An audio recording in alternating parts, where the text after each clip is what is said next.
Hello बच्चों, let's read the question. And the question says 12 cells each having the same EMF are connected in series and are kept in a closed box.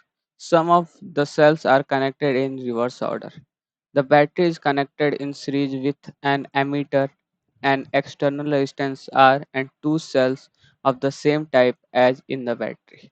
The current when they are at each other is 3 amperes and current is 2 ampere when the two oppose each other.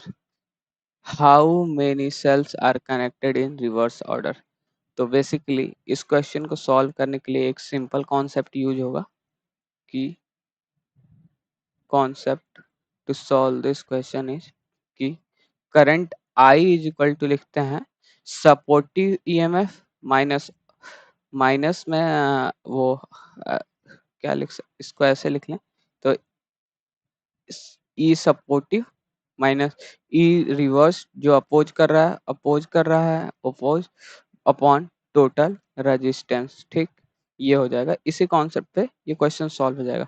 तो चलिए अब इस question को solve करते हैं। ठीक, तो हम लोग पहले लेट कर लेते हैं। Let there are n cells in the battery in the battery yes box लिख लेते हैं n battery are reversed are in reverse order दूसरा and and EMF of one cell is E. ठीक, अब अगर देखें तो अगर n सेल कनेक्टेड हैं तो हम लोग क्या लिख सकते हैं n इंटू ई लिख सकते हैं।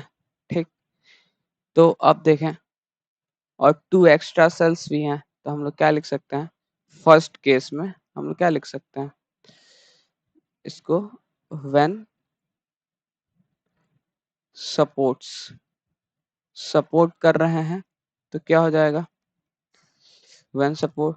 तो current I is equal to क्या हो जाएगा, इसको I1 ले लें तो I1 क्या हो जाएगा I1 हम लोग के पास टोटल ईएमएफ था 12 सेल हैं तो 12 ई हो गया, माइनस कर देंगे जितने रिवर्स में होंगे। ठीक, तो हम लोग से क्या कह रहा है माइनस रिवर्स्ड ऑर्डर में अब हमने 12 टोटल ले लिया है तो इसमें से हम लोग क्या करेंगे दो बार घटाना पड़ेगा तभी तो वो रिवर्स्ड में आएगा। तो ये हो जाएगा 2n इंटू ई। ठीक, प्लस सपोर्टिव में है तो जो हम लोग दो जो बाहर के सेल्स जो बाहर से हम लोग ऐड कर रहे हैं उनका ईएमएफ भी ऐड हो जाएगा तो 2e। ठीक, अपॉन जो हम लोग को गिवन है resistance R is equal to ये दे रहा है 3 एम्पियर का। ठीक, तो यहाँ से हम लोग क्या लिख सकते हैं 2 से डिवाइड कर दें तो यह अभी रहने देते हैं, इसी को इक्वेशन 1 सपोज कर लेते हैं। ठीक, और व्हेन इन रिवर्स्ड वैस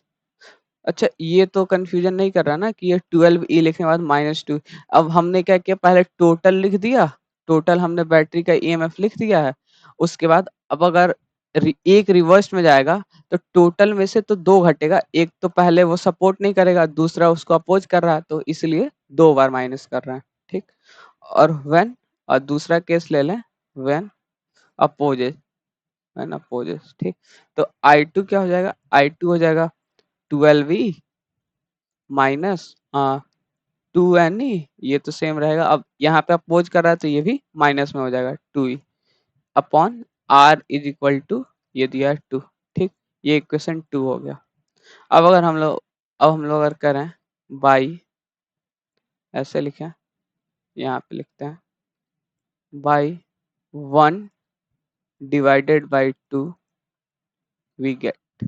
अब अगर 1 डिवाइडेड बाई 2 करें तो r से r कैंसिल हो जाएगा तो ये कुछ ऐसा दिखेगा 2e माइनस 2ne प्लस एक मिनट ई से ई भी तो कट जाएगा, सब में ई कॉमन है तो ई से ई भी कैंसिल हो जाएगा।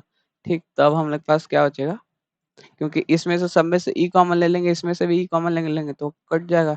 ये हो जाएगा 12 minus 2n plus 2 upon 12 minus 2n minus 2 is equal to 3/2। ठीक, ये हो गया हम लोग के पास। अब अगर इसको हम लोग फर्दर सॉल्व करें, अगर दोनों में 2 से डिवाइड कर दें तो ये क्या हो जाएगा, 6 minus n plus 1 upon 6 minus n minus 1 is equal to 3/2। तो यहाँ से देखें तो ये क्या हो जाएगा, 12 minus 2n plus 2 is equal to 18 minus 3n minus 3। तो यहाँ से क्या हो गया, अगर देखें तो ये हो जाएगा 14 और ये 15 घटाएंगे तो 1 हो गया, और ये इधर चला आएगा तो ये क्या हो जाएगा, -2n और +3n। तो इसको ऐसे लिखें, तो इसको ऐसे लिख लेते हैं, -2n + 3n is equal to ये हो जाएगा 15 माइनस 14। तो यहाँ से that implies n is equal to 1। तो इसका मतलब क्या हुआ, जो एक सेल है, जो एक सेल है वो है रिवर्स्ड ऑर्डर में। ठीक, so the final answer is 1। Hope you understand it well. All the best, thank you.